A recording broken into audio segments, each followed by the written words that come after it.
ব্রেকফাস্টের জন্য তৈরি হচ্ছে পিৎজা। পিৎজা সব উপকরণগুলো আমি রেডি করে নিয়েছি। ঘরোয়া পদ্ধতিতেই পিৎজা তৈরি হবে।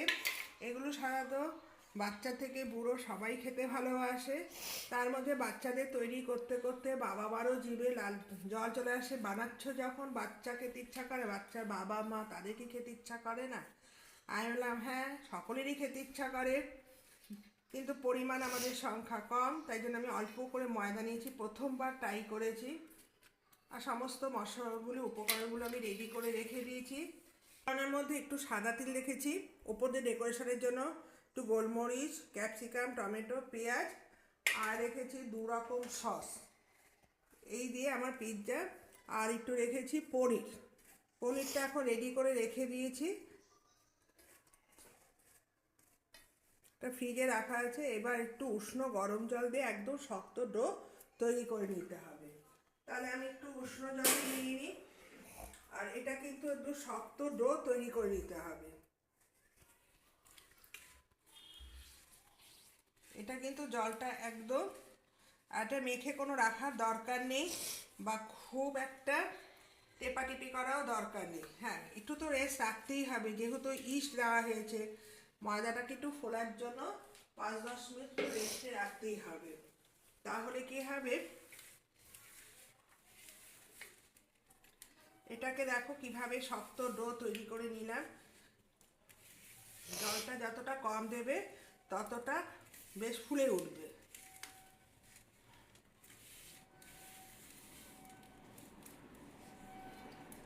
আমি একটুখানি তেলও একটু দিয়ে দিচ্ছি ওপর দিয়ে। ভেতর থেকে তেলটা দিলে কি হবে, একটু নুন, একটু তেল, একটু মিষ্টি, যেমন লুচির মতন করা হয়, দিলে কি হবে ভেতরটা একটু কাঁচা কাঁচা লাগবে না। এর মধ্যেও তোমরা একটু গোলমরিচ গুঁড়ো ছড়িয়ে দিতে পারো। আমি একটু গোলমরিচ গুঁড়ো ছড়িয়ে দিচ্ছি ওপর দিয়ে, যাতে ভেতর অবধি মশলা চলে যায়। কিন্তু ওপরে তো আমি দিচ্ছি, কিন্তু ভেতরে যদি নুন না থাকে তাহলে খেতে ভালো লাগবে না।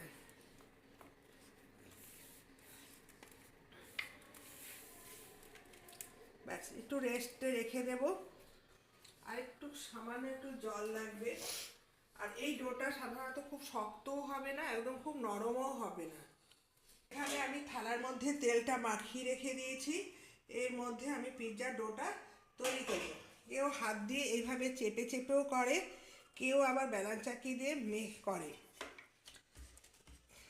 এবার আমি এটা বলতে হয় না। দেখো বেশি কিন্তু টাইটও হয়নি, বেশ একটা দেখিয়ে দিলাম কীরকম ড্র হয়েছে, বেশ সুন্দর ফুলেও উঠেছে। এবার আমি হাতের সাহায্যে করে নেব। প্রথমে একটু গোল করে নিচ্ছি রুটির মতন। এবার তোমরা যতটা পারো চেপে চেপে পাতলা করে নেবে।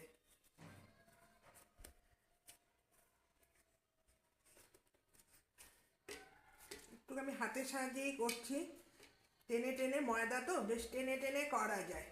দেখো আমি কিভাবে নিচ্ছি। এটাকে ফুটো ফুটো করে দেব, যত ফুটো করবে তত ভেতরে ভালো হবে। এই ফুটোটা কিন্তু একদম, যেহেতু ইস্ট দেওয়া আছে আর আমি এখানে টক দই দিইনি, আর তার পরিবর্তে আমি সসের পরিমাণটা একটু বাড়িয়ে দেবো পারো, কিন্তু আমি টক দই দিইনি, আমি ইস্ট দিয়েই বানিয়েছি, যে টক দই দিইনি। দেখো যত করে দিচ্ছি। এর মধ্যে আমি কি করছি, সসটা দিয়ে দিচ্ছি। এখানে আমি পাল দিয়ে দিলাম, এগুলো কিনতেই পাওয়া যায়। দিয়ে এটাকে ভালো করে মাখাতে হবে। এটার ওপর এটাকে ভালো করে মিক্সড করে একদম ভালো করে মাখিয়ে নিতে হবে। তাহলে ভেতরে যে এই যে দেওয়া হয়েছে এটা একদম ভেতর অবধি চলে যাবে। জায়গায় জায়গায় জমে থাকবে না। এবং উপকরণগুলো সব দিয়ে দিচ্ছি। একটা করে পেঁয়াজ, এবার টমেটো কুচি, এবার দিয়ে দিচ্ছি ক্যাপসিকাম, দিচ্ছি চারপাশে, ক্যাপসিকামটাও চারপাশে দিয়ে দিতে হবে। একটু গোলমরিচ গুঁড়ো ছড়িয়ে দিচ্ছি, একটু সাদা তিলও ছড়িয়ে দিচ্ছি ডেকোরেশনের জন্য। অল্প একটু ছিল, একটু চিজ ছিল, একটু চিজ কিন্তু অতি অবশ্য দিতে হবে, না হলে টেস্টটা ভালো লাগবে না। এইবার আমি এটাকে একদম হালকা স্টিমের মধ্যে বসিয়ে এবার চাপা ঢাকা দিয়ে দিচ্ছি। এর মধ্যে এবার চাপা ঢাকাটা দিয়ে ঘরোয়া বানানো পিসটা কি সুন্দর ফুলে উঠেছে।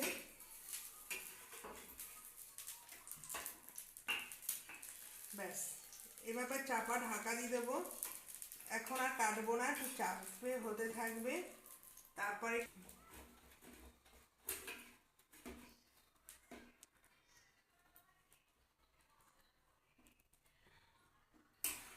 পিৎজাটা তৈরি হয়ে গেছে। দেখো, সকালে ব্রেকফাস্টের পক্ষে খুবই ভালো এবং বাচ্চাদের ডিনারেও দিয়ে যাবে পিস পিস করে কেটে।